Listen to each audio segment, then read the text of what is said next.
같이 인사 나누겠습니다. 사랑합니다. 사랑합니다. 하나님께서 주신 귀한 은혜가 여러분 가운데 충만하기를 간절히 원합니다. 최근 종종 여러 군데에서 생겨나고 있어서 우리 모두로 하여금 의구심을 들게 하는 여러 시설들이 있는데 그 중에 하나가 방탈출 카페라는 곳입니다. 2, 3년 내에 많은 곳에 생겨나고 있기 때문에 우리로 하여금 그 카페의 목적이나 또 어떤 이유에 대해서 궁금증을 야기하고 있는데요. 거기는 돈을 내고 들어가서 방을 탈출하는 그러한 이 컨텐츠를 제공하는 카페라고 합니다. 많은 청년들이 또 젊은 사람들이 찾고 있는데 거기 참 재미가 있다라는 생각이 들더라고요. 근데 이렇게 우리가 그러하면 다시 말해서 무언가에서 탈출하고 또 문제를 해결하는 부분에서 재미를 추구하고 얻는 것이 비단 오늘만의 일인가? 그렇지 않다는 것입니다. 우리 사회의 미로, 이렇게 사람이 헤어나올 수 없을 것 같은 복잡한 길을 제공하거나 또 수수께끼, 사람이 해결하기 어려운 문제들을 내서 푸는 과정을 굉장히 기쁘고 재밌게, 어떤 경우에서는 그걸 거의 종교적으로 생각하기도 할 정도였기 때문에 아마도 이러한 인간의 본능, 문제를 해결하고 해석하고 질문에 대한 답을 얻고자 하는 모든 것들은 아마도 인간의 중요한 본능이 아닐까 하는 생각을 갖게 합니다. 우리가 하나님의 말씀을 읽어나갈 때도 그러한 과정이 있음을 우리는 발견하게 됩니다. 신앙생활을 10년, 20년, 30년 거의 평생에 가깝게 했는데 말씀을 많이 읽어봐도 어떤 말씀은 이건 하얀 건 종이고 까만 건 글자다 하는 수준을 벗어나기가 어려울 때가 많이 있기 때문에 그렇습니다. 오늘 제가 여러분과 함께 나누고자 하는 이 말씀도 우리 모두에게 매우 분명한 메시지를 던지고는 있지만 그것에 대하여서 우리가 바른 시각과 안목을 갖추지는 제대로 못하고 있는 그런 말씀 중에 하나가 아닐까 하는 생각이 듭니다. 방탈출 게임이 또 미로에서부터의 탈출이 수수께끼의 해결이 많은 사람의 기쁨을 준 것처럼 하나님 말씀을 제대로 이해하고 수수께끼같이 보였던 하나님의 말씀의 정답, 해답들을 발견할 때 얻는 기쁨이 저는 더욱 충만하고 클 거라고 확신합니다. 그래서 여러분들이 이 말씀을 듣고 깨닫고 이해하고 적용하면서 큰 기쁨 누리시기를 간절히 바랍니다. 오늘 말씀에 대해서 우리가 이해하기 위해서는 전체적인 조망 작업이 필요합니다. 예수님이 예루살렘으로 향하여서 가시는 도중에 어떤 사람이 예수님께 질문을 합니다. 구원받는 사람의 숫자에 대해서 질문하는 것이죠. 근데 예수님께서는 구원받는 사람의 숫자에 대한 답은 제시하지 않으시고 도리어 좁은 길로 들어가기를 힘쓰라라고 말씀하십니다. 또한 동시에 그것을 넘어서서 하나님 나라의 잔치에 대해서도 이야기하시면서 많은 사람이 동서남북으로부터 와서 하나님 나라 잔치에 참여하게 될 것이다 라고 하는 수수께끼와 같은 말씀을 해줍니다. 또 동시에 누가는 그렇게 담화가 이루어지는 과정에서 바리새인들이 다가와서 헤롯이 예수님을 죽일 것이라고 하는 살해 위협에 대해서 보고해주고 예수님이 예루살렘에 대한 탄식으로 이 말씀을 마치고 있는 것이죠. 그러니까 이 말씀 전체가 굉장히 맥락이 없어 보이고 우리 모두로 하여금 도대체 무슨 말씀을 하려고 하는 것일까라고 하는 의구심을 자아내고 있다는 것입니다. 이 말씀을 제대로 이해하고 해석하기 위해서는 구조를 분석해 보아야 합니다. 오늘 말씀의 시작과 끝이 어디를 향해 있는가를 먼저 파악해 볼 필요가 있습니다. 시작에 먼저 무엇이 등장합니까? 22절 같이 한번 읽어보겠습니다. 시작. 예수께서 각 성, 각 마을로 다니사 가르치시며 예루살렘으로 여행하시더니. 아멘. 우리는 성경이 종종 예루살렘을 다루고 있기 때문에 성경에서 예루살렘이 등장할 때 그것이 갖는 의미의 중차대함을 온전히 이해하지 못할 때가 참 많이 있습니다. 그러나 누가복음은 예루살렘의 책이라고 해도 과언이 아닐 정도로 예루살렘에 대해서 많은 이야기를 던져주고 있습니다. 신약 성경에는 총 138회의 예루살렘이라고 하는 단어가 등장합니다.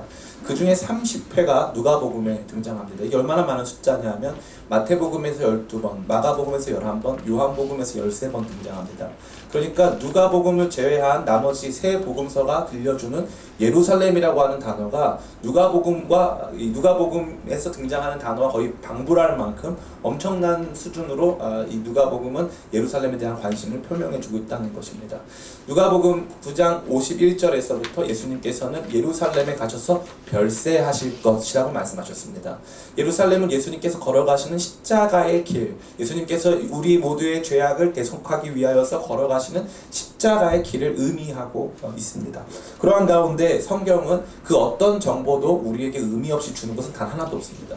그렇기 때문에 여기 안에 드러난 예루살렘 역시도 의미 없이 주어진 것이 결코 아닙니다. 그러한 가운데 오늘 본문의 마지막도 어떻게 끝납니까? 34절에 예루살렘아 예루살렘아, 예루살렘에 대한 탄식으로 끝나고 있는 것이죠. 예루살렘으로 가시는 도중에 사실 중간에 어떤 담화를 나누다가 결국 예루살렘에 대한 탄식으로 끝난다 하는 것이 저와 여러분에게 구조적으로 주어져 있는 첫 번째 증거가 되는 것입니다. 그리고 나서 이 예루살렘이라고 하는 샌드위치 안에 구원이라고 하는 메시지가 등장합니다. 구원이라고 하는 메시지는 첫 번째로는 좁은 문으로 들어가기를 힘쓰라 라고 말씀하고 있습니다. 좁은 문은 닫히게 될 것이고 닫힌 후에는 들어갈 수가 없다. 닫힌 후에는 아무리 두들겨도 열어주지 않을 것이다 라고 하는 메시지가 등장하고요. 두 번째는 매우 아이러니하게도 문은 닫혀 있는데 동서남북으로부터 많은 사람이 하나님 나라 잔치에 참여하게 될 것이고 먼저 된 자가 나중되고 나중된 자가 먼저 된다고 말씀하십니다. 이 매우 신비로운 말씀이 아닐 수 없는 것이죠. 좁은 문이 주는 이미지는 들어가기 쉽지 않다라고 하는 이미지가 매우 강한데, 그럼에도 불구하고 동서남북으로부터 사람들이 와서 하나님 나라 잔치에 참여하게 될 것이다, 의외의 사람들이 그곳으로 들어오게 될 것이다 라고 말씀하신 것을 통하여서 우리 모두로 하여금 진짜 좁은 문의 정체가 무엇인가에 대한 궁금증을 야기하고 있는 것입니다. 그리고 세 번째는 이 구원의 메시지와 관련되어서 헤롯의 살해 위협에 대한 보고를 받으시면서 예루살렘을 향해서 탄식하시는 장면이 나오는데, 거기서 중요한 것은 그래도 선지자가 예루살렘 밖에서는 죽는 법이 없다, 그래서 난 예루살렘으로 갈 것이다 라고 말씀하신다는 것이죠. 그래서 예수님의 자기의 죽으심과 구원의 문제를 굉장히 긴박하게 연결시키고 있다는 것입니다. 이러한 구조 속에서 우리는 몇 가지 중요한 것을 파악하게 됩니다. 첫 번째로 좁은 문으로 들어가는 것이 구원을 받는 매우 중요한 조건이라는 사실입니다. 두 번째로는 구원의 의외성, 다시 말해서 마땅히 구원받았어야만 할 사람들, 다시 말해 이 사람들이 뭐라고 얘기합니까? 주께서 길가에서 가르치셨고 주님 앞에서 우리가 같이 먹고 마셨습니다. 그렇기 때문에 우리는 들어갈 만한 자격과 조건이 가능합니다 라고 말했는데, 예수님께서는 뭐라고 말씀하십니까? 그런 사람들 못 들어간다 이거죠. 그러나 동서남북으로부터 이해할 수 없는 사람들이 다가와서 그들이 하나님 나라 잔치에 참여하게 될 것이다. 구원의 의외성, 먼저 된 자가 나중되고 나중된 자가 먼저 될 것이다 라고 하는 이야기를 던져주고 있는 것입니다. 마지막 세 번째로는 이러한 구원이 예수님의 예루살렘에서의 죽으심과 깊이 연관되어 있다라고 하는 것이죠. 이 말씀을 더 깊이 이제 들어가면서 구조를 다 분석한 후에 이 말씀을 더 깊이 들어가면서 우리는 불필요한 오해의 소지를 제거할 필요가 있습니다. 많은 사람들이 예수님께서 좁은 문으로 들어가기를 힘쓰라 라고 말씀하셨기 때문에 이 좁은 문을 각자의 선입견을 가지고 생각할 때가 많이 있습니다. 어떤 사람은 이 좁은 문을 영성의 더욱 깊은 차원으로 이해하기도 합니다. 또 어떤 사람들은 경건하고 윤리적으로 완벽에 가까운 삶이 좁은 문으로 들어가는 삶이다 라고 생각하는 분들도 많이 있는 것 같습니다. 그러나 누가복음의 전체 내용과 비교해 보자면 여기에 등장하는 좁은 문은 결코 그러한 내용이 아님을 알 수 있습니다. 누가복음 18장에는 청년 부자 관리의 이야기가 등장합니다. 그 사람이 예수님께 나가서 어떻게 해야 영생을 상속받을 수 있습니까? 라고 물어봤습니다. 그때 예수님께서는 하나님 말씀을 지키라고 하셨고, 결국 그 청년은 사실 말씀은 다 지켰는데 그러면은 너 가서 모든 재물을 다 팔고 나를 따라와라 했을 때 이 청년이 재물이 너무 많은 거로 예수님을 따라가지 못했다고 증언해 주고 있습니다. 그러니까 경건한 율법을 준수한 이 청년은 예수님을 따라갈 수가 없었던 것이죠. 근데 너무 흥미롭게도 18장에서 실패한 이 청년의 모습은 19장에서 나쁜 부자의 모습으로 나타납니다. 나쁜 부자는 누굽니까? 바로 삭개오입니다. 평생을 다른 사람의 것을 이렇게 속여서 빼앗고 이 다른 사람들 앞에서 악행을 저지르면서 자기의 부를 축적했던 삭개오. 그 삭개오가 예수님을 보고자 이 뽕나무 위에 올라가서 예수님을 만났지요. 그러한 가운데 예수님께서 그 집에 들어가서 같이 식사하시고 오늘 이 사람도 아브라함의 자손이라고 선포했습니다. 여기 보니까 분명히 아브라함도 하나님 나라 잔치에 참여하게 될 것이고 삭개오도 아브라함의 자손이라고 선포를 받았기 때문에 삭개오 역시도 하나님 나라에 들어갈 수 있음을 선포한 매우 중요한 장면이 아닐 수 없는 것입니다. 그러니까 삭개오가 경건한 삶을 살았기 때문입니까? 아닙니다. 아니에요. 삭개오가 그 부자 청년보다 덜 경건한 삶을 살았습니다. 그런데 삭개오는 하나님 나라 잔치에 참여하고 지금 이 부자 청년, 누가복음 18장에 등장하는 부자 청년은 하나님 나라에 참여하지 못한다 라고 하는 메시지를 저와 여러분 모두에게 던져주고 있기 때문에 구원으로 이끌어가는 그 좁은 문은 단순히 내가 더 경건한 삶을 살고 더 깊은 영적 차원에서 영성의 수준을 유지하고 있는 것이 조건이 아님을 우리는 분명히 알 수 있는 것입니다. 뿐만 아니라 누가복음 15장 초두에도 어떤 말씀이 등장합니까? 예수님께서 식탁 교제를 하시는데 그 대상이 누구냐 하면 경건한 사람들, 기도 많이 하는 사람들, 말씀을 준수하는 사람들이 아니라 세리와 창기와 죄인들과 같이 식사하셨다는 것입니다. 그리고 그들에게 구원을 선포하셨습니다. 그러니까 우리가 일반적으로 생각할 때 더 경건하고 더 순결한 삶을 살아서 그래서 결국에는 그 좁은 문이라고 하는 영광의 그 순간을 맞이해야 한다 라고 하는 차원의 단순한 이해는 이 말씀에는 직접적으로 적용될 수 없음을 우리는 잘 이해할 수 있습니다. 그렇다면 이 좁은 문은 무엇일까요? 이 좁은 문이라고 하는 이 방정식이 해결이 돼야, 이 방정식 X를 풀어야 다른 모든 문제가 해결이 됩니다. 누가복음 전체를 조망할 때 구원으로 이끄는 문은 바로 예수 그리스도 한 분밖에 없습니다. 예수 그리스도, 누군가가 더 경건한 삶을 살고 덜 경건한 삶을 살고의 문제가 아니고 누가 예수 그리스도를 쫓아왔는가 하는 것입니다. 누가 예수 그리스도를 쫓아왔는가? 그럼 목사님, 왜 예수 그리스도가 그냥 문이라고 하면 되지 왜 좁은 문이라고 합니까? 이 좁은 문이라고 하는 예수 그리스도의 모습은 어떤 모습이냐 하면은 들어가기 힘들고 어렵다는 측면도 있지만 사람들이 발견하기 어렵다는 측면이 강합니다. 그래서 좁은 문을 찾아 그 안으로 들어가기를 힘써야 한다라고 말하고 있는 것이죠. 다시 말해 예수 그리스도는 배척받는 이름이고 예수 그리스도로 말미암는 구원은 우리 모두에게 익숙하거나 받아들여질 만한 내용이 아니기 때문에 예수 그리스도가 아닌 다른 구원의 길을 확보하고 그곳으로 나아가고자 하는 사람들이 많다는 것입니다. 이 당시에 유대인들 역시도 마찬가지였습니다. 태어나면서부터 할례를 받고 율법을 준수하고 또 하루에 2번씩 나아가서 기도하면서 자기 자신이 하나님께 속한 선민, 선택받은 백성이라고 하는 정체성 속에서 그들은 구원받았음을 알고 있었습니다. 그들에게 있어서 구원받고 말고의 문제는 중요한 문제가 아닙니다. 나는 이미 선택된 사람들이기 때문에 더 이상 구원의 문제는 그들에게 핵심적인 요소가 아니라는 것이죠. 근데 예수님께서는 그들이 가진 모든 상식, 그들이 가지고 있었던 모든 믿음을 다 뒤흔드십니다. 바로 예수님 자기 자신이 좁은 문이 되시고 예수님께로부터 통과되어 나가지 않는 사람들은 그 아무리 주님과 함께 밥을 먹고 뭘 했다 할지라도 아무 의미가 없음을 말씀해주고 있는 것입니다. 사랑하는 성도 여러분, 오늘 우리 가운데 주어져 있는 이 예수 그리스도 이외에 다른 구원의 문은 존재하지 않습니다.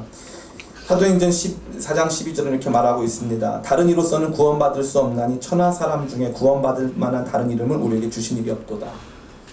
예수님 외로는 우리 가운데 구원의 길이 없습니다. 누가복음도 누가가 썼고 사도행전도 누가가 썼습니다. 누가가 먼저 경험한 현실은 사도행전의 현실이었습니다.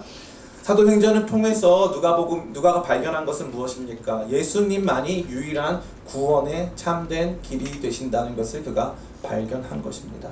자, 그럼 이제부터 모든 것들이 아주 간단하게 해결될 수 있습니다. 예수님께서 말씀하십니다. 이 사람이 어떤 질문을 먼저 합니까? 구원받을 사람이 많습니까? 적습니까? 이 질문을 하죠. 이것은 그의 관심이 어디에 놓여져 있음을 보여주는 것입니까? 그의 관심은 구원의 과정이 아닌 구원의 결과에 놓여져 있음을 알 수 있습니다. 결국 구원받을 사람이 많습니까? 적습니까? 근데 예수님은 어떻게 하시죠? 그가 가지고 있는 구원에 대한 관념의 우선순위, 다시 말해 구원은 누가 받느냐가 아니라 얼마나 많은 사람이 구원받느냐라고 하는 그 결과가 아닌 구원받는 과정에 대해서 말씀하신다는 것입니다. 구원받는 과정이 되시는 예수 그리스도, 구원의 과정이 되시는 예수 그리스도. 그래서 주님의 관심은 바로 거기에 놓여져 있었고 그 좁은 길로 들어가기를 힘쓰라고 말씀하고 있다는 것입니다. 많은 성도들, 특별히 장로교회를 다니는 많은 성도들은 이 칼빈의 예정론을 믿습니다. 칼빈의 예정론은 칼빈이 주장한 사상이 아니고 칼빈의 예정론은 성경이 지속적으로 말하고 있는 사상입니다. 성경은 지속적으로 하나님께서 저와 여러분들을 만세전에 택하사 구원하셨음을 말하고 있습니다. 이러한 믿음은 저와 여러분 모두에게 구원을 값없이, 값싸게 여기거나 그 은혜에 대해서 쉽게 생각하라는 것을 말하는 것은 결코 아닙니다. 많은 성도들이 잘못 이해하고 있는 이 예정론의 가장 중요한 가치는 하나님께서 그분의 계획과 섭리를 그분의 시간과 그분의 방법을 쫓아 온전히 이루어 가신다는, 다시 말해 하나님께 영광을 올려드리는 신학적 사상의 내용이 되는 것입니다. 그 가운데 우리가 가져야 될 마음은 그래 내가 구원 받았으니까 이젠 나는 내 마음대로 살아도 된다. 구원의 결과가 내게 주어졌다. 구원은 우리끼리 받는 거다. 이거 누구랑 똑같습니까? 유대교랑 똑같습니다. 유대교랑 똑같습니다. 그저 우리는 다 구원 받은 사람들이니까 우리는 구원의 문제는 더 이상 다룰 필요가 없다. 예수님께서는 그렇게 말씀하지 않으셨습니다. 도리어 예수 그리스도라고 하는 그 좁은 문을 향하여 들어가기를 힘쓰라라고 말씀하셨다는 것이죠. 참 이 말이 소망이 되는 게 뭐냐면 못 들어가면 안 된다가 아니라 힘쓰라라고 말하고 있다는 것이죠. 힘쓰라. 최선을 다해라. 그 길로 걸어가라. 예수님께서 이 구원받을 사람이 많으냐 적으냐에 대한 질문에 대해서 구원받을 사람 많다. 혹은 적다. 그러니까 너는 받는다. 넌 못 받는다. 이렇게 말씀하지 않았다는 것이죠. 도리어 예수님께서는 누가 얼마나 많은 사람들이 구원받을 만한 문제에 관심 갖지 말고 예수 그리스도를 향하여, 그 좁은 문 되는 예수 그리스도를 향하여 들어가기를 힘써라. 그 좁은 문 대신 예수 그리스도를 향하여 들어가기를 힘써라라고 하는 구원의 과정에 대한 강조를 하고 계시다는 사실입니다. 이 힘쓰다라는 단어는 아고니조마이라고 하는 헬라어 동사인데, 에고니라는 단어는 고통을 말하는 단어거든요. 그래서 이것은 이 고통스러우리만큼 최선을 다해서 예수 그리스도를 향해 걸어가고 그분이 길임을 알며 그분 안에서 구원의 혜택을 누리도록 끝까지 추구하여 나갈 것을 저와 여러분 모두에게 권면하고 있는 것입니다. 신앙생활은 매우 단순해지기 쉽습니다. 주일날 교회 나와서 예배드리고 또 헌신봉사하면서 주의 몸된 교회를 섬기고 또 여러가지 목표들을 수행해 나가는 과정쯤으로 여기기가 쉽다는 것이죠. 그러나 개인 영성에 있어서 가장 중요한 포인트는 바로 예수 그리스도 안으로 크리스토, 예수 그리스도 안에 머물며 그분 안에서 생명을 얻고 누리는 것을 날마다 경험하는 삶이 되는 것입니다. 그래서 구원을 단순히 죽은 이후로 받는 것으로 여기기 시작한다면 더 이상 이 땅에서의 우리의 삶에서 구원은 큰 능력이 없습니다. 그러나 예수님은 뭐라고 말씀하십니까? 좁은 문으로 들어가기를 힘쓰라. 그 구원으로 향하기를 최선을 다해서 노력해라. 이것이 이미 우리 가운데 주어졌음에도 불구하고 그 구원을 누리고 그 구원의 놀랍고 풍성한 은혜를 경험하기 위하여 날마다 그 구원으로 향하여, 다시 말해 예수 그리스도를 깊이 알고 묵상하고 체험하는 것을 향하여 나아가라고 저와 여러분을 권면해주고 있습니다. 저 개인적으로도 신앙생활을 오래 하는 가운데 28살이나 되어서 예수님을 인격적으로 만났습니다.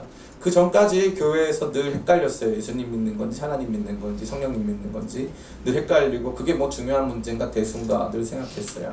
그런데 한번 말씀을 통해서 하나님을 만나고 체험한 이후에 구원의 궁극적 계시가 되시는 예수 그리스도의 찬란한 영광을 발견한 후부터 예수님을 알고 그분을 믿고 그분을 따르고 그분을 닮아가는 일에 내 삶을 드리는 것이 너무 귀하다, 가치 있다 하는 생각을 벗어나 본 적이 없습니다. 그래서 아마도 다른 목사님들은 어떨지 모르겠지만 우리 교회는 일반적인 다른 교회에 비해서 예수님에 대해서 더 많이 알려고 하고 강조하고 있음을 저는 자랑스럽게 여기고 있습니다. 사랑하는 성도 여러분, 전 여러분 모두가 예수 그리스도를 향하여 그분께서 여러분을 초청하시고 인도하시는 그 길로 향하여, 그 구원의 길을 향하여 힘써 행진하여 달려가시기를 간절히 축원합니다. 두 번째는 바로 구원의 의외성. 첫 번째가 구원의 결과가 아닌 과정에 대한 강조점이라면 두 번째는 구원의 의외성에 대해서 오늘 예수님께서는 말씀하고 있는 것입니다. 이 사람, 다시 말해 예수님께서 예루살렘으로 가는 여정 속에서 예수님께 질문한 그 사람의 관심은 얼마나 많은 사람들이 구원을 받을 것이냐 하는 내용을 담고 있었습니다. 아마도 그는 예수님께서 하나님 나라에 대한 이야기를 해주시는 과정 속에 생각보다 많은 사람이 이 구원에 참여하기는 어려울 것 같다라고 생각한 것 같습니다. 그런데 예수님의 말씀은 굉장히 의외였습니다. 동서남북으로부터 사람들이 와서 하나님 나라의 잔치에 참여하게 될 것이라는 사실이었습니다. 내가 아는 사람들, 내가 생각했을 때 저 사람은 구원받을 만한 자격이 충분히 존재한다 라고 하는 사람들만이 구원에 참여하는 것이 아니고 동서남북에서 우리가 알 수 없는 수많은 사람들이 이 구원의 놀라운 잔치에 참여하게 될 것이다 라고 하는 것을 예수님께서 말씀하셨는데, 그 말의 가장 핵심은 나중된 자가 먼저 되고 먼저 된 자가 나중 된다는 것입니다. 분명히 내가 당연히 앞서서 이 꼴에 들어가서 반드시 이 구원을 얻어낼 수 있을 것이다 생각한 사람보다 앞서서 들어가는 사람이 존재한다는 것이죠. 의외의 사람들이 존재한다는 것입니다. 많은 주석서 또 많은 이 누가복음 관련된 책들 속에서는 아마도 이 이야기는 유대인과 관련된 이야기일 것이다 라고 말해주고 있습니다. 저도 그 부분을 그렇게 확신하고 있습니다. 다시 말해 유대인들은 자기 자신의 구원에 대한 강한 확신을 가지고 있었기 때문에 자기들이 선택받은 민족이어서 먼저 하나님 나라에 들어가거나 혹은 하나님 나라에 들어갈 더 강한 명분을 가지고 있다고 생각했겠지만 예수님은 그렇지 않다는 것이죠. 동서남북 유대 땅을 벗어난 각 지역에서 많은 사람들이 함께 하나님 나라 잔치에 참여하게 될 것을 말해주고 있다는 것입니다. 오늘날 기독교 신앙은 바로 이와 같은 모습을 가지고 있습니다. 구원의 영광스러움은 구원이 한 민족, 한 지역에 국한되어 있지 않기 때문에 그렇습니다. 구원을 받는 여러 가지 조건들 속에 만약에 혈연 혹은 민족성 혹은 문화 혹은 어떠한 차원에서의 그들만이 가지고 있는 독특한 법들을 지키는 것이라면 그것은 참다운 보편적 구원이 될 수 없을 것입니다. 그러나 예수님께서는 바로 저와 여러분 모두를 완전히 새로운 구원의 차원으로 인도하시는 과정 속에서 동서남북 많은 사람이 이 하나님 나라 잔치에 참여하게 하신다는 것이죠. 우리가 만약에 이 좁은 문을 단순히 나의 개인적인 영성의 수준으로 이해하거나 나의 경건의 수준, 나의 윤리적 삶의 수준으로 이해한다면 동서남북으로부터 많은 사람이 하나님 나라 잔치에 참여하게 될 것에 대한 바른 이해를 갖기가 쉽지가 않습니다. 다시 말해 예수님은 한편으로는 구원의 문을 작게 만드셨고 다른 한편으로는 구원을 받는 사람들의 숫자가 우리의 예상보다 많을 것을 말씀하셨다는 것이죠. 이것은 왜 그렇습니까? 예수 그리스도라고 하는 그 좁은 문을 통과하여 들어가는 사람들이 단순히 나 혹은 내가 아는 경건한 사람들이 아니라 주님께서 더 많은 사람들을 그 좁은 문을 통하여 구원하실 것이라는 것을 말해주고 있는 것입니다. 이것이 바로 구원의 의외성이 되는 것이죠. 주님께서는 처음부터 이 말씀을 지속적으로 해오셨습니다. 많은 사람들이 생각하는 것처럼 더 경건한 사람, 더 윤리적인 사람들이 아니라 주님께 초청받은 수많은 사람들, 좁은 문 되시는 예수님을 통하여서 구원을 얻게 될 수많은 사람들로 말미암아 의외의 사람들이, 어쩌면 더 많은 사람들이, 더 다양한 민족의 사람들이 놀라운 구원의 혜택에 참여하였게 되어서 우리가 천국에 갔을 때 전혀 의외의 사람들, 우리가 생각했을 때는 저 사람들도 하나님 나라에 참여할 수 있을까 하는 사람들까지도 하나님 나라 영광스러운 잔치에 참여하게 될 줄을 저는 믿습니다. 구원은 그렇게 멋지고 아름다운 위대한 역사가 되는 것입니다. 제가 종종 사실 지난주에도 말씀드린 바 있는데 지금 복음은 강력하게 역사하고 있습니다. 저는 우리 기쁨의 교회 성도님들 할 수만 있다면 여러분의 눈을 다 들어서 열방에서 펼쳐지고 있는 크고 영광스럽고 아름다운 하나님 나라의 역사 속 여러분을 초청하기를 간절히 원합니다. 복음은 그동안 이슬람 장벽을 만나 이슬람을 뚫지 못하는 것처럼 여겨지고 있었습니다. 그러나 이슬람 지금 자체 내부적 결함들이 속출하고 있고요. 정치적인 문제, 경제적인 문제, 사회적인 문제 안에서 많은 변화를 경험하고 있습니다. 저 10억이 넘는 인도의 힌두교들도 마찬가지입니다. 더 이상 힌두교 신앙만으로는 세상을 설명해낼 수가 없습니다. 이슬람 율법만으로는 인간이 가지고 있는 참다운 가치들을 온전히 발견할 수 없습니다. 청년들은 알기 원합니다. 이슬람 청년들도 알기 원합니다. 참된 종교가 무엇인지, 참되고 바른 삶이 무엇인지, 진짜 구원이 무엇인지를 그들도 알기를 원하기 시작했다는 것입니다. 저 알제리에서, 이란에서, 인도네시아에서, 파키스탄에서 수많은 그리스도인들이 지금 일어나고 있습니다. 우리가 이해할 수 없는 구원의 크고 위대한 국면이 바로 여기에서 시작되고 있다는 것입니다. 그것을 아느냐 모르느냐는 저는 우리 성도님들의 신앙의 퀄리티를 좌우한다고 생각합니다. 우리 신앙이 결국 나 한 사람의 구원의 문제, 그래서 그 좁은 문이라는 것은 철저히 나와 관련된 문제여서 그 좁은 문을 통과하기 위해서 다이어트를 해가지고 어떻게 해서든지 더 영성이 충만하고 더 경건이 충만하고 조금 더 윤리적인 삶을 살아내는 것만이 그 구원으로 가는 힘이고, 막상 내가 죽고 나왔더니 내가 영성이 부족했고 윤리가 부족했고 경건이 부족해서 거기에 들어가지 못했다는 식으로 구원을 이해한다는 것은 구원을 너무 좁게 이해하는 것입니다. 좁은 문 되시는 예수님께서 그 문을 통과하여 동서남북의 수많은 사람들을 하나님 나라 잔치에 참여케 하실 것을 주님께서 말씀하신 것입니다. 문은 작지만 들어오는 사람들은 많습니다. 우리 혼자 믿고 있는 거 결코 아닙니다. 세상에 수많은 사람들이 이 복음을 향하여 돌진하여 들어오고 있습니다. 하나님 나라는 크고 영광스럽습니다. 목사님 어떻게 그렇게 말씀하실 수 있습니까? 제가 지난주 설교, 많은 분들이 안 들으셨겠지만 지난주 설교를 통해서 드린 말씀이 있어요. 천국은 성장과 확장을 한다는 거죠. 천국의 성장은 겨자씨 비유고 천국의 확장은 누룩의 비유입니다. 겨자씨가 가지고 있는 표면상 굉장히 작은 이 비율, 그러나 겨자씨가 심기고 나서 겨자나무가 생겼을 때는 이 작은 씨의 크기에 비해 훨씬 큰 성장을 이룬다고 말씀드린 바 있습니다. 하나님 나라를 내가 무엇에 비교할고? 겨자씨에 비교하셨습니다. 하나님 나라는 우리가 생각하는 것보다 훨씬 더 크고 위대한 일입니다. 뿐만 아니라 하나님 나라는 확장됩니다. 지극히 작은 누룩과도 같이 우리가 봤을 때는 큰 영향력이 없어 보이지만 그 누룩이 들어가는 순간 빵 반죽 전체를 부풀게 합니다. 이것이 바로 누룩의 확장성이 되는 것이죠. 하나님 나라는 그렇게 영광스러운 구원의 측면을 가지고 있습니다. 저는 여러분 모두가 이러한 하나님 나라의 영광스러운 구원을 발견하게 되시길 간절히 축원합니다. 마지막 세 번째는 이 모든 일이 예수님의 십자가 죽으심, 예루살렘에서의 죽으심으로 완성된다는 것입니다. 우리 32절 말씀 같이 한번 읽어보기를 원합니다. 32절 같이 읽겠습니다. 시작. 이르시되 너희는 가서 저 여호와에게 이르되 오늘과 내일은 내가 귀신을 쫓아내며 병을 고치다가 제3일에는 완전하여 지리라 하라. 아멘. 예수님께서는 분명히 선지자가 예루살렘 밖에서 죽는 법이 없다고 말씀하셨습니다. 그래서 나도 예루살렘으로 올라간다고 말씀하셨지요. 뿐만 아니라 예수님께서 예루살렘에 올라가셔서 제3일에 완전하여지리라 라고 말씀하셨습니다. 이 완전하여진다는 것은 텔레이오, 텔루스, 결말, 목적 이런 뜻을 가지고 있는 것이죠. 예수님께서 제3일에 완전하여질 것이다. 모든 것이 다 완전히 성취될 것이다 라고 말씀하고 있다는 것입니다.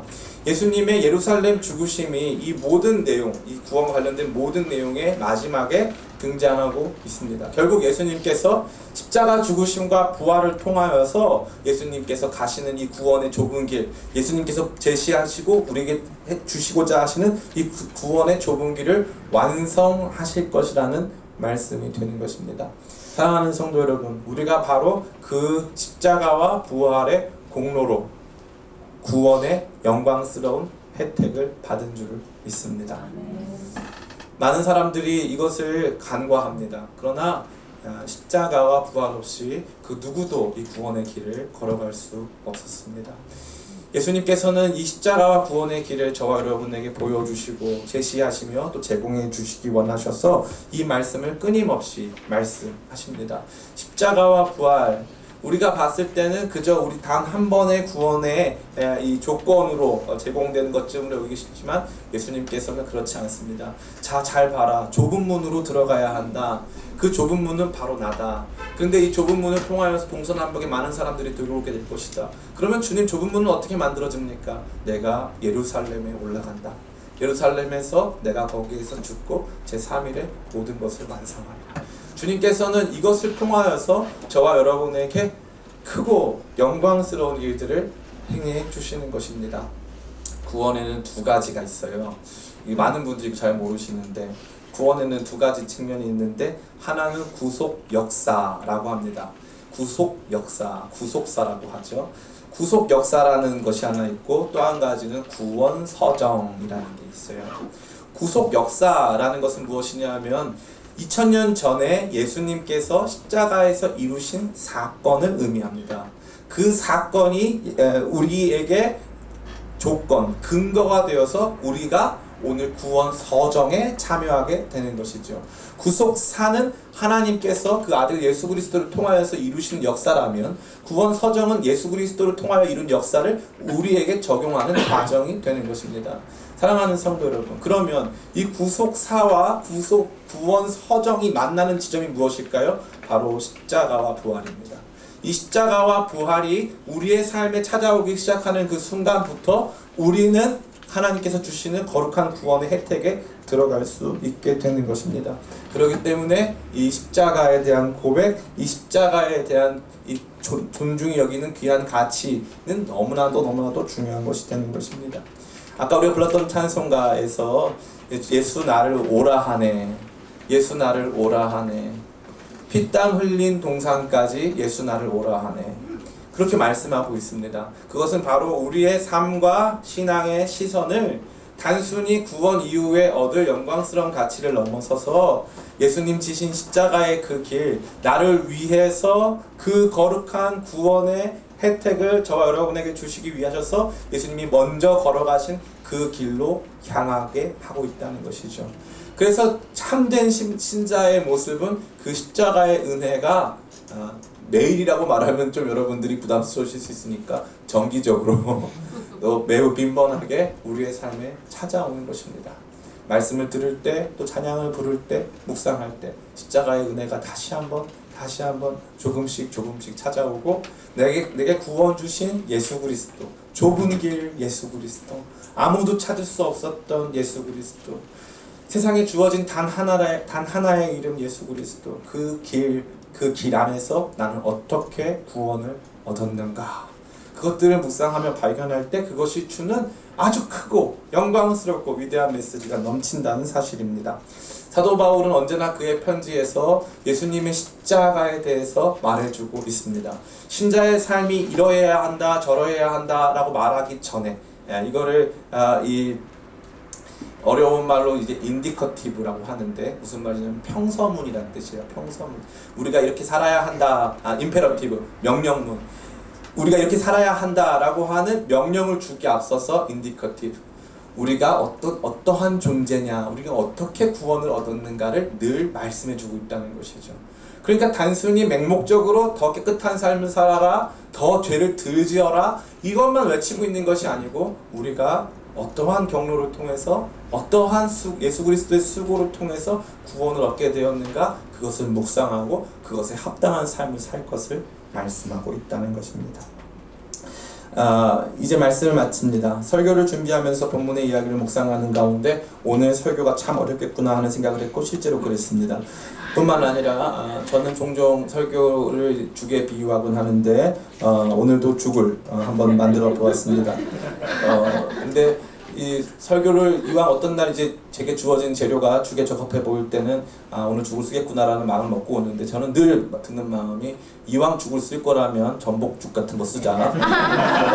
이왕 진짜 어차피 이거 뭐 별로 안 좋아하실 거다 그러면 정말 전복죽을 씁니다. 그래가지고 막 정말 신앙의 깊은 이 내용들을 막 담아내는 거죠. 어차피 그러니까 아멘 나왔습니다. 막 그냥 하는 거예요. 그냥 최선을 다해서 그냥 죄 짜는 겁니다. 근데 그러고 나서 이제 제가 시간을 지나 보면요, 이게 마치 콩나물처럼 그냥 쓱쓱 지나갔잖아요. 전복죽, 오늘은 죽이었어? 그러면서 이제 전복죽 먹고 집에 가잖아요. 근데 이게 아무런 힘이 없어 보이는데 이게 참 멋있는 게 뭐냐면 사람이요 계속 듣다 보면은 거기서 방향이 정립이 되는 거예요. 방향이. 오늘 들은 말씀 딱 한 말씀이 예수님의 구원이라는 거예요. 예수님 좁은 문이라는 거예요. 그 좁은 문을 통해서 많은 사람이 구원을 얻게 될 거라는 사실이죠. 예수님이 그 좁은 문 되기 원하셔서 예수님은 예루살렘에서 죽으신다. 그게 예수님께서 선택하신 길이다. 우리를 구원하시기 위해서 스스로 좁은 문 되사 우리의 구원에 참된 소망이 되기 원하셔서 예루살렘에서 십자가 지시고 부활하시는 그 예수님만이 우리의 구원이다 하는 이 보석과도 같이 아름다운 메시지가 사실 뭐 오늘 전복죽과 같다 할지라도 전 여러분에게 귀한 영향을 줄 거라고 믿습니다. 여러분의 삶을 평온케 하고 평탄케 할 뿐만 아니라 진짜 신앙의 참된 방향을 제시함으로써 여러분의 신앙이 흔들리지 않게 되기를 간절히 축원합니다. 많은 사람들이 흔들립니다. 신천지 가거나 뭐 안상홍 증인회 가거나 다양한 신앙으로 많이 흔들려요. 666 무슨 뭐 하면서 많이 흔들립니다. 우리가 절대 안 흔들리는 딱 한 가지의 길이 있는데 예수 그리스도를 붙잡으면 절대 안 흔들립니다. 예수 그리스도를 꽉 붙잡기 시작하면 절대 안 흔들려요. 신천지가 절대 강의하지 않는 말씀이 있어요. 로마서는 강의하지 않습니다. 그런 건 강의 안 해요. 왜요? 예수 그리스도가 너무 분명하게 드러나기 때문에 그런 건 강의 못합니다. 강의를 못해요. 안상홍 증인도 마찬가지입니다. 많은 사람들이 그럼 왜 흔들립니까? 예수 그리스도가 아닌, 그래서 좁은 문이에요. 예수 그리스도가 아닌 다른 방향으로의 구원, 다른 방향으로의 신앙적 이 안전을 도모하기 때문에 자꾸 흔들리는 거죠. 많은 사람들이 666에 대해서 말씀하시는데 일단 대놓고 머리에 666 찍을 일 없을 것 같고요. 그런 있을 수도 있어요. 요즘에 청년들이 하도 타투를 많이 해가지고 있을 수도 있는데 대놓고 그런 일은 없을 것 같고 666은 계시록에 딱 한 번 등장해요. 그런데 예수 그리스도로 말미암는 흔들리지 않는 구원은 성경 전체가 증언하는 것입니다. 근데 많은 사람들이 자꾸 구원을 나의 조건에서 찾는 거예요. 내 조건. 아까 말씀드렸죠. 좁은 길이니까 영성을 더 대단하게, 경건을 더 대단하게, 남들 안 가는 수준으로 더 깨끗하게. 그러면 참 좋겠죠. 그러나 의인은 없나니 하나도 없도다. 예수 그리스도 보혈의 공로 없이 하나님 나라에 입장할 수 있는 사람 단 한 사람도 없습니다. 예수 그리스도께서 좁은 문이 되셔서 그분만이 우리의 구원의 길이 되십니다. 예수 그리스도를 통과한 동서남북으로부터 수많은 사람들이 하나님 나라 잔치에 참여하게 될 것입니다. 예수님은 십자가 죽으심과 부활로 그 위대하고 아름다운 일을 이루셨습니다. 사람들이 예수님을 향해서 다가와도 나는 예루살렘으로 간다. 나는 예루살렘으로 간다. 나는 구원의 그 길을 향하여 예루살렘으로 간다. 예수님 말씀하시며 그 예루살렘에서 참 선지자의 모습으로 십자가에서 죽으시고 부활하심으로 저와 여러분의 영원한 구원의 근거, 영원한 구원의 근거 뿌리가 되신 줄을 믿습니다. 전 여러분 모두가 이렇게 영광스러운 구원, 좁은 문 되시는 예수 그리스도를 날마다 구원의 결과가 아닌 구원의 과정으로 그 예수님을 날마다 알아가고 그 예수님의 길을 쫓아가게 되시기를 예수님의 이름으로 축원합니다. 제가 기도하겠습니다. 아버지 감사합니다. 우리 기쁨의 교회 성도님들 오늘 수수께끼와도 같은 방정식과도 같은 이 말씀을 들었습니다. 좁은 문 예수 그리스도 구원을 주시는 유일한 문, 찾기 어려운 문, 따라가기 어려운 문, 바로 좁은 문 예수 그리스도를 증거하였습니다. 우리의 신앙이 우리 각자의 경건이나 영성을 향한 열심보다 예수 그리스도를 따르고 그분을 알기 위한 열심으로 나아갈 수 있도록 도와주시옵소서. 구원의 결과보다 구원의 과정을 깊이 묵상하게 하시되 예수 그리스도를 꼭 붙잡고 주님께서만이 유일한 우리의 구원의 길 되심을 늘 믿고 의지하는 가운데 그 길을 여시려고 예수님 예루살렘에 올라가셔서 십자가 지시고 부활하셨음을 늘 마음으로 바라봄으로 말미암아 누구도 흔들 수 없는 위대하고 견고한 구원 그 은혜를 체험할 수 있도록 도와주시옵소서. 주님 감사합니다. 우리 기쁨의 교회 성도님들 또 우리 교회에서 예배드린 모든 사람들 단 한 사람도 이단에 의해 흔들리지 않도록 도와주시옵고 우리 주님께서 좁은 문이 되신 것을 늘 기억하여 나의 어떠함이 아닌 주님의 어떠함을 늘 붙잡고 의지하며 나아가는 참 믿음 허락하여 주시옵소서. 주께서 함께 하실 것을 믿사옵고 감사드리며 예수님의 이름으로 기도드립니다. 아멘. 찬양